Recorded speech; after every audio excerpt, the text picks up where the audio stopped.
حضور کی بلا مقام مفتی محمد اجمل قادری صاحب نحمده ونصلي ونسلم على رسوله الكريم ثم بعد أعوذ بالله من الشيطان الرجيم بسم الله الرحمن الرحيم وعباد الرحمن الذين يمشون على الأرض هونا وإذا خاطبهم الجاهلون قالوا سلاما والذين يبيتون لربهم سجدا وقياما صدق الله العظيم وصدق رسوله النبي الكريم ونحن على ذلك لمن الشاهدين والشاكرين والحمد لله رب العالمين إن الله وملائكته يصلون على النبي يا أيها الذين آمنوا صلوا عليه وسلموا تسليما الصلاة والسلام عليك يا رسول الله الصلاة والسلام عليك يا سيدي يا رسول الله وعلى آلك وأصحابك يا حبيب الله حمد و صلات کے بعد عزیز دوستو، بزرگوں اور بھائیوں، جیسا کہ آپ سن رہے تھے کہ استاذ العلماء حضرت شیخ کافی ماشاءاللہ بڑے ہو گئے، اللہ کو جزائے خیر دے، اللہ کو خوش رکھے گی۔ ساڈا بغیر پیسے تو بھی کام چل رہا ہے۔ دو ایک باتیں صرف فرض کرنی ہے۔ میں کچھ بیمار ہوں، کل سے وعدہ کر لیا تھا تو ضروری سمجھا کہ دوست پریشان ہوتے ہیں تو حاضری دینا مقصود ہے۔ تو ایک باتیں آپ کی خدمت میں عرض کرنی ہے، آپ توجہ کریں گے۔ حضرت پیر سید نصیر اللہ شاہ صاحب رحمۃ اللہ علیہ کا عرس ہے اور ہم سب عرس مبارک میں حاضر ہیں۔ خطاب آپ نے ماشاءاللہ سے سنا ہے۔ اللہ تبارک و تعالیٰ کے جو بندے ہوتے ہیں نا، ان کی اللہ تعالیٰ نے قرآن مجید کے اندر تعریف بیان فرمائی ہے، ان کے تذکرے کیے ہیں۔ ایک تو فرمایا کہ جو رحمان کے بندے ہوتے ہیں وہ زمین پر عاجزی کے ساتھ چلتے ہیں۔ وعباد الرحمن الذین یمشون علی الارض ہونا، رحمان کے بندے زمین پر عاجزی سے چلتے ہیں۔ بڑی کرسیوں کا، بڑے القابات کا، بڑے شور کا، اپنی تعریف کا شوق پالتے نہیں، مزاج نہیں ہوتا۔ اللہ کے بندے ہیں نا، تو بندوں کی گڈ بک میں آنا ان کا مزاج نہیں ہوتا، توجہ اپنے رب کی جانب مبذول رکھتے ہیں۔ دوسرا فرمایا کہ الجھاؤ نہیں پیدا کرتے دنیا میں زیادہ۔ وَإِذَا خَاطَبَهُمُ الْجَاهِلُونَ قَالُوا سَلَامًا، جب جاہل ان سے مخاطب ہوں تو وہ سلام کر کے گزر جاتے ہیں۔ ہر بندے سے بھائی پیسے نہیں دیں، آپ مہربانی فرمائیں، ہمارا مزاج سمجھے نا آپ، اللہ آپ کو خوش رکھے، یہ کام نہیں کریں، مناسب نہیں سمجھتے۔ پیسوں کی بات کرنی ہوتی تو آنے سے پہلے کرتے آپ سے، اللہ آپ کو جزائے خیر دے۔ میں رستے میں نیت میری خراب تھی، بچے کہہ رہے واپس چلیں، میں نے کہا یار دوستوں نے کس کس کو میزبان جواب دے گا، کہیں گے پتہ نہیں آپ نے بلایا ہے کہ نہیں۔ آپ مہربانی کریں، دو ایک باتیں کرنے دیں، اللہ آپ کو خوش رکھے۔ پیسے بہت زیادہ نہیں دے، شاہرانے درس ہی دیا آگے جا کے، اللہ آپ کو خوش رکھے۔ وہاں مدرسے میں دیں تاکہ طالب علموں کے کام آئیں۔ بھائی رحمان کے بندے اپنی طبیعت کے لحاظ سے، مزاج کے لحاظ سے عاجزی والے ہوتے ہیں۔ ایک ہوتا ہے عاجزی کی پریکٹس کرنا اور عاجزی کے لفظ بولنا۔ بزرگوں کی بات نہیں کرتا، میری طرح کے لوگ بعض اوقات کہتے ہیں، وہ ہم دیکھتے ہیں آج کا اسٹیٹس ہوتا ہے فقیر کی چوتھی جگہ پہ عاجزانہ حاضری۔ تو میں نے کہا یہ چوتھی جگہ حاضری دے کے لکھنے کی کیا ضرورت ہے؟ یہ تو جب آپ نے یہ عاجزی کی ہے یا دکھایا آپ نے اپنا آپ، اسے نہیں کریں۔ اس سے نا تکلف پیدا ہوتا ہے۔ جب انسان تھوڑا سا تکبر کرتا ہے معاذ اللہ، یا تھوڑا سا اپنے آپ کو بڑا جانتا ہے، تو تکلف پیدا ہوتا ہے۔ تکلف یہ پیدا ہوتا ہے کہ غریب آدمی بیچارہ پریشان ہوتا ہے، وہ کہتا ہے یار میرے لیے تو میلاد کے اسٹیج پہ بھی جگہ کوئی نہیں، وہاں بھی مالدار بندے بیٹھ سکتا ہے، تکلیف پیدا ہوتی ہے۔ اللہ کے بندے کیا کرتے اپنی زندگی عاجزی میں، انکساری میں۔ اور ترمذی شریف میں نبی پاک صلی اللہ تعالیٰ علیہ وسلم نے فرمایا، یاد رکھنا معاف کر دینے سے آدمی کمزور نہیں ہوتا، اور فرمایا جو رب کی رضا کے لیے عاجزی اختیار کرے گا اللہ اسے عزت عطا فرما دے گا۔ کتنا بھی بڑا آپ صوفی دیکھ لیں، درویش دیکھ لیں، تصوف جو ہے، طریقت جو ہے، وہ شروع یہاں سے ہوتی ہے کہ میں کوئی نہیں، باقی ساری نفی کرنا، نفی کرنا، اپنی نفی کرنا، کہنا فلانے کے پاس چلے جاؤ وہ نیک بندہ ہے، فلانے کے پاس تعلیم حاصل کر لو وہ اچھا آدمی ہے۔ آج کل تصوف اور طریقت والے کہتے ہیں صرف میں ٹھیک ہوں، میرے علاوہ کوئی بھی نہیں، میں پڑھا لکھا ہوں، میرے علاوہ کوئی بھی نہیں، الا ماشاء اللہ۔ میں یعنی ہم تقابل کر کے بتا رہے ہوتے ہیں کہ دیکھو نا اس مقام پہ میں ہوتا تو میں کیا کرتا۔ عاجزی، انکساری، تواضع، اور بندوں کے لیے نہیں، اللہ کی رضا کے لیے، اللہ کی رضا کے لیے، لفظوں میں بھی حسن، دیانتداری، انداز بھی۔ حضور سید عالم صلی اللہ علیہ وسلم تشریف فرما تھے، آپ جانتے ہیں کہ حضور فرماتے ہیں اللہ نے روب کے ذریعے میری مدد فرمائی ہے۔ میں ابھی 1 مہینہ دور ہوتا ہوں اپنے دشمن سے تو وہاں ڈر رہا ہوتا ہے مجھ سے، اللہ نے روب دیا، اللہ نے۔ ویسے بھی روب کپڑوں اور کرسیوں کا نہیں ہوتا، روب کردار کا ہوتا ہے۔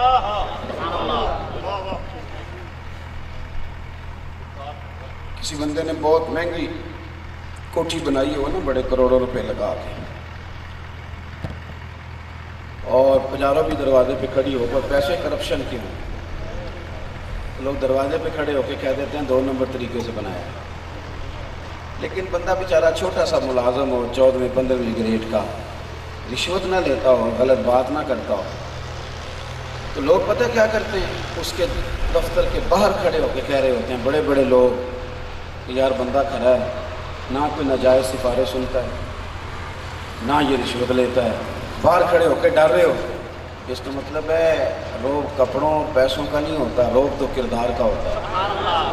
نبی پاک صلی اللہ علیہ وسلم نے بظاہر سادہ لباس پہنا، پیوند لگا پہنا، لیکن 1 مہینے کی مسافت سے دشمن کانپتا ہے۔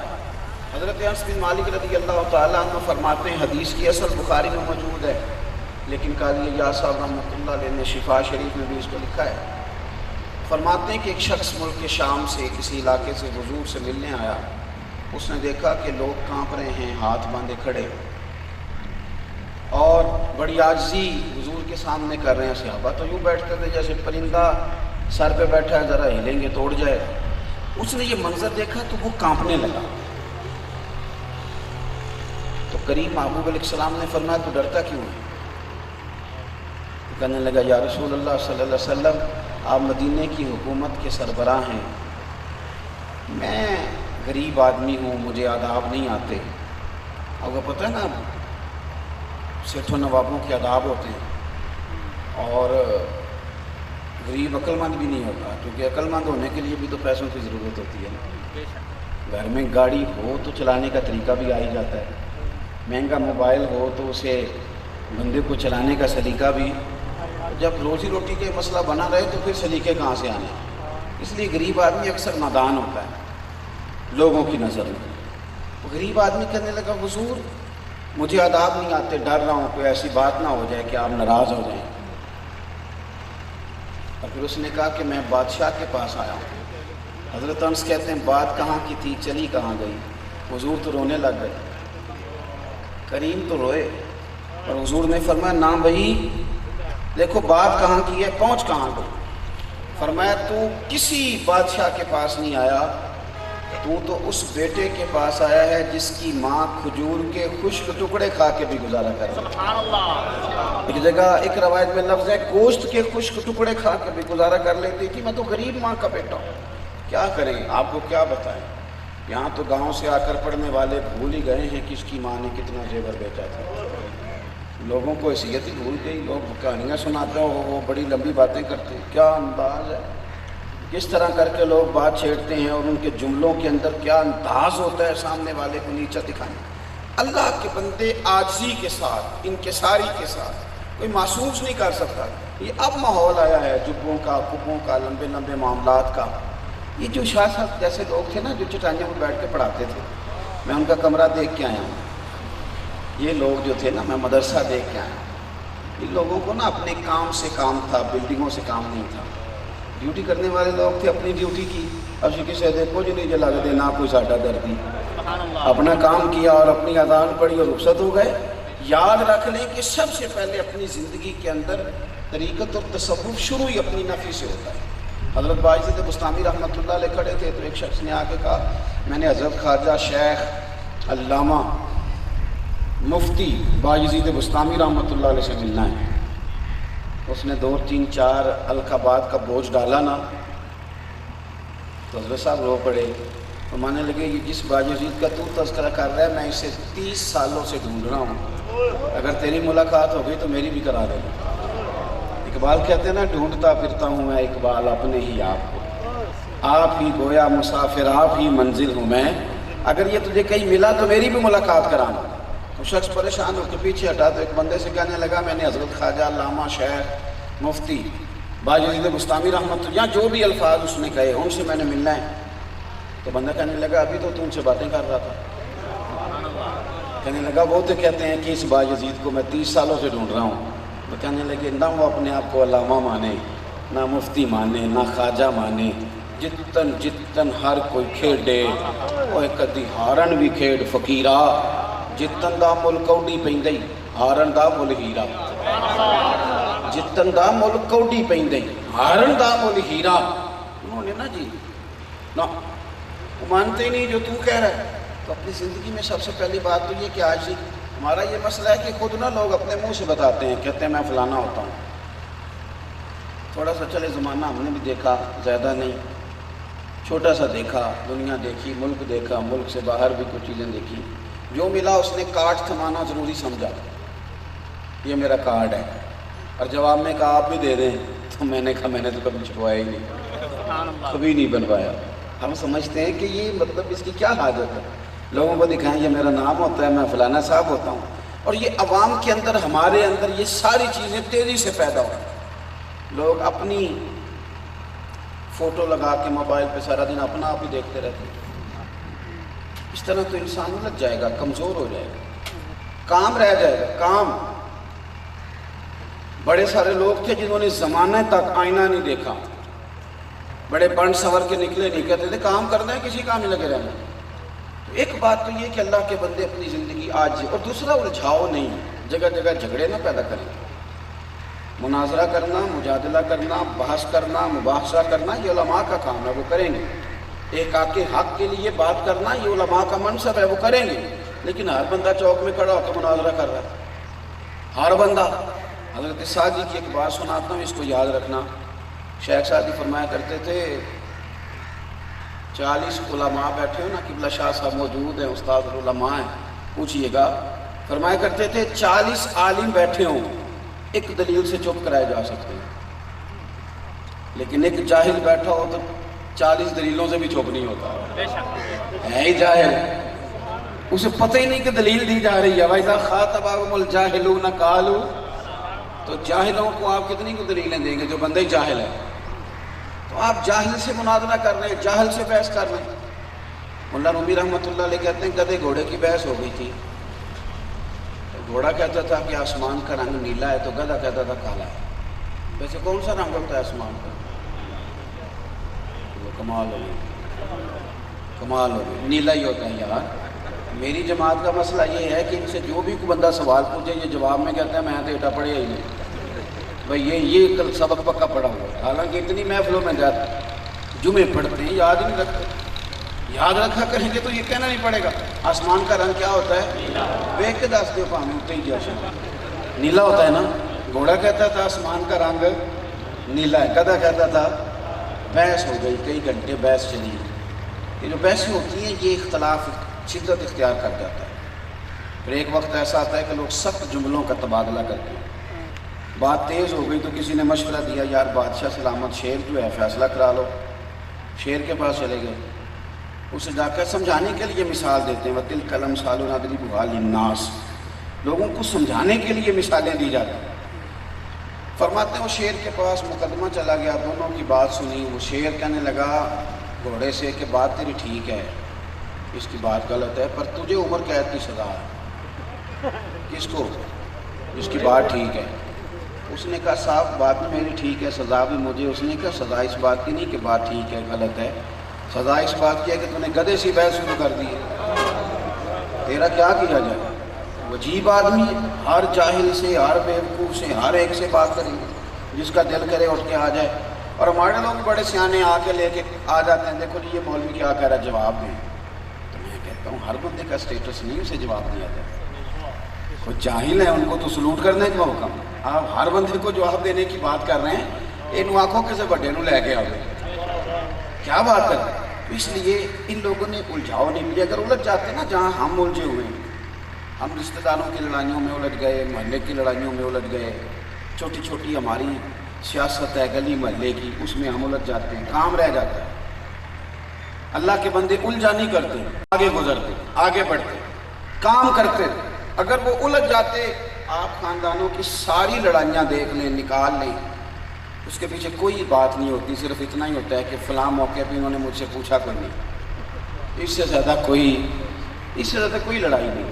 اور ترغیب و ترہیب میں حدیث حضرت ابو ہریرہ رضی اللہ تعالیٰ عنہ سے مروی ہے، حضور علیہ السلام نے ایک دن صحابہ کے مجمع میں نظر ڈال کے فرمایا تھا، جس کا کوئی رشتہ دار ناراض ہے میری محفل سے اٹھ کے چلا جائے۔ صرف بد عقیدہ سے آپ ناراضگی کریں گے، بد مذہب سے کریں گے، اٹھ کے چلا جائے جس کا کوئی ناراض ہے۔ ایک صحابی، انہوں نے یہ نہیں کہا کہ حضور میری بھی تو سنیں نا، حضور رشتہ دار ظالم ہی بڑے ہیں، مجھے بھی تو کوئی بات ناراض ہے چلا جائے۔ صحابی اٹھ کے گئے، خالہ ناراض تھی، راضی کر کے واپس آ کے بیٹھ گئے۔ جب وہ بیٹھے تو حضور نے فرمایا یاد رکھو جہاں کوئی رشتے توڑنے والا موجود ہو وہاں اللہ کی رحمت نازل نہیں ہوتی۔ تو یہ الجھاؤ کرنا، بحثیں کرنا، چھوٹی چھوٹی سیاست کرنا، کہانیاں بنانا، ان چکروں میں پڑھنا۔ حضرت محدث اعظم پاکستان رحمۃ اللہ علیہ کو کسی نے پوچھا حضور یہ نقشہ ہے مدرسے کا، یہ مسجد کا، یہ آپ، تو آپ فرمانے لگے مجھے حدیث پڑھانے دو، یہ تو مستری کا کام ہے، اسے دکھاؤ جا کے، میرا جو کام ہے مجھے وہ کرنے دو۔ اگر یہ لوگ بھی الجھ جاتے نا جس طرح ہم الجھے ہوئے ہیں، ساری زندگی اپنا کمرہ ہی ٹھیک کرتے رہے، پہلے اٹیچ بات کرایا، پھر فلانا کچھ کرایا، پھر ٹائلیں لگوائیں، یہ پھر اسی چکر میں تھے کہ جانے کا وقت آ گیا۔ آخری بات آپ کی خدمت میں یہ عرض کرنی ہے کہ والذین یبیتون لربہم سجدا وقیاما، اللہ کے بندے راتیں گزارتے ہیں سجدے اور قیام، سجدے اور قیام، موبائلوں پہ نہیں، بحثوں میں نہیں، سڑکوں پہ گھوم کے برگر کھانے میں نہیں، سجدوں میں۔ دنیا میں کمزور بندہ پتہ کون ہوتا ہے؟ اس کا مسلح کمزور ہوتا ہے۔ میں نے کچھ لوگوں کو دیکھا ہے کہ وہ بیچارے نا باولوں کی طرح باتیں کرتے ہیں، تعریفیں کرتے ہیں، کبھی ادھر بھاگتے ہیں، کہ لگتا ہے اس کی زندگی میں سکون نہیں، ٹھہراؤ نہیں، قرار نہیں۔ قرار کیسے آتا ہے؟ مسلح پہ بیٹھنے سے، اسٹیٹس لگانے سے نہیں، روز نئی فوٹو چڑھانے سے نہیں، مشہور ہونے کا شوق پیدا کرنے سے نہیں، مسلح پہ بیٹھنے۔ مسلح پہ جب بندہ بیٹھتا ہے طاقتور ہو جاتا ہے، جب وہ اپنے دعاؤں کا رشتہ اپنے رب سے جوڑ لیتا ہے وہ طاقتور ہو جاتا ہے، جب وہ اپنے مالک کے حضور پیش ہونے لگ جاتا ہے اس کو اللہ تعالیٰ قوت عطا کرتے ہیں۔ حضور نے دعا کو مومن کا ہتھیار قرار دیا۔ اپنی زندگی میں اگر ہم اپنی عبادات کا ماحول سیٹ نہ کر سکیں تو کمزور ہو جائے گی، کمزوری ہو جائے گی۔ آپ کو جب بھی وقت ملے، اور یہ کام زیادہ تر گھر کے اندر کریں، کیوں؟ صحیح مسلم میں حدیث ہے، حضرت عائشہ صدیقہ رضی اللہ تعالیٰ عنہ فرماتی ہیں کہ حضور نا مجھ سے کہتے کہ اگر تو کہے تو میں تھوڑی دیر اللہ اللہ نہ کر دوں، میں کہتی فدا کا ابی و امی یا رسول اللہ، حضور میں کون ہوتی؟ حضور گھر میں مصلی بچھاتے، وہ ساتھ مسجد ہے، دروازہ مسجد میں کھلتا ہے، لیکن گھر میں مصلی بچھایا۔ آپ گھر میں مصلی بچھائیں گے تو چھوٹے چھوٹے بچے بھی آپ کے ساتھ نماز پڑھیں گے، اور اس لیے کہا گیا کچھ نفل گھر میں پڑھے جائیں۔ فرائض بہرحال مساجد میں باجماعت ادا کرنے چاہیے۔ تو حضور مصلی پہ کھڑے ہوتے اور ساری رات کھڑے رہتے، اتنا دیر کھڑے رہتے کہ قدمین شریفین پہ ورم آ جاتے، سوج جاتے۔ سیدہ فرماتی ہیں میں عرض کرتی حضور آپ کے صدقے اللہ اگلے پچھلوں کو معاف کرے گا، اتنی مشقت کیوں کرتے ہیں؟ تو فرمایا عائشہ تو بتا رہی ہے نا کہ اللہ کے میرے پر بڑے انعامات ہیں، تو افلا اکون عبدا شکورا، پھر میں اپنے رب کا شکر گزار بندہ نہ بنوں، پھر اس کا شکریہ نہ ادا کروں، اس کی بارگاہ میں حاضری نہ دوں۔ آپ کسی شخص کو بھی دیکھ لیں، مصلی اللہ اکبر آباد تھا، حضرت عمر فاروق رضی اللہ تعالیٰ عنہ کی شہادت کے بعد ان کی ایک بیوہ سے عدت کے بعد حضرت عثمان غنی رضی اللہ عنہ نے نکاح کیا۔ وہ خاتون کہنے لگی حضور نہ تو میں اب خدمت کرنے کے قابل ہوں، بڑھاپا ہے، نہ میں حسین و جمیل ہوں، میرا انتخاب کرنا سمجھ میں نہیں آیا۔ آپ فرمانے لگے تیرے ساتھ اس لیے نکاح کیا ہے، خدمت کی ضرورت نہیں تھی، میرے گھر میں بیویاں ہیں اس لیے نکاح کیا ہے۔ مجھے بتا عمر فاروق اپنے گھر میں اپنے رب کی عبادت کس طرح کرتا؟ میں اس کے چہرے پر جو عبادت کا نور دیکھتا تھا تو لگتا تھا کہ اس شخص کا مصلی آباد ہے۔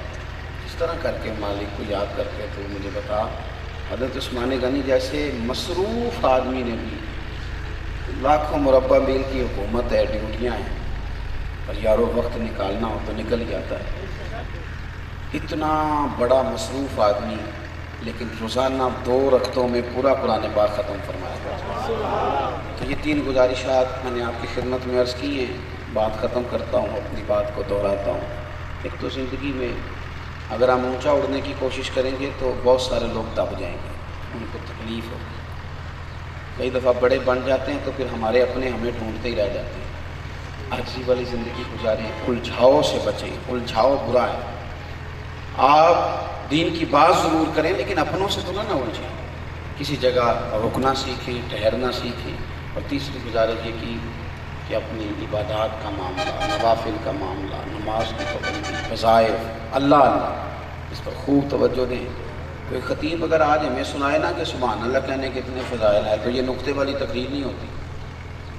نقطے والی تقریر تو وہ ہوتی ہے جس میں نقطہ ہو نا، جس میں بندہ پہلے 10 دفعہ ادھر جائے، 5 دفعہ ادھر جائے کہ رکنا ذرا جملہ لے کے آ رہا ہوں، جملہ دینے لگا ہوں۔ تو میں کہتا ہوں کہ جملہ رہنے دے، کوئی حدیث دے، کوئی آیت پڑھ، تو کوئی آپ کو فضیلت آج بتائے نا کہ سورۃ اخلاص پڑھنے کی اتنی فضیلت، تو کہتے ہیں مولوی سادہ ہے۔ حالانکہ یہ ان چیزوں کو سمجھیں، آپ ان چیزوں کو آپ سمجھیں۔ آپ عبادات کے جو فضائل حضور نے بیان کیے تھے اس لیے کیے تھے کہ ہماری رغبت ہو عبادت کی جانب، لیکن ہم پتہ نہیں کہاں الجھ کے بیٹھ گئے، محفلیں لمبی، گپیں لمبی، نمازیں چھوٹی۔ یہ تو ویسے ہی آئین وفاداری کے خلاف ہے۔ تو اللہ کریم کے حضور دعا کرتا ہوں اللہ تعالیٰ حضرت شاہ صاحب رحمۃ اللہ علیہ کے درجات کو بلند فرمائے، خدمات کو قبول فرمائے، آپ کے مرکز نور پر اللہ اپنی رحمت کا ساون بادوں برسائے۔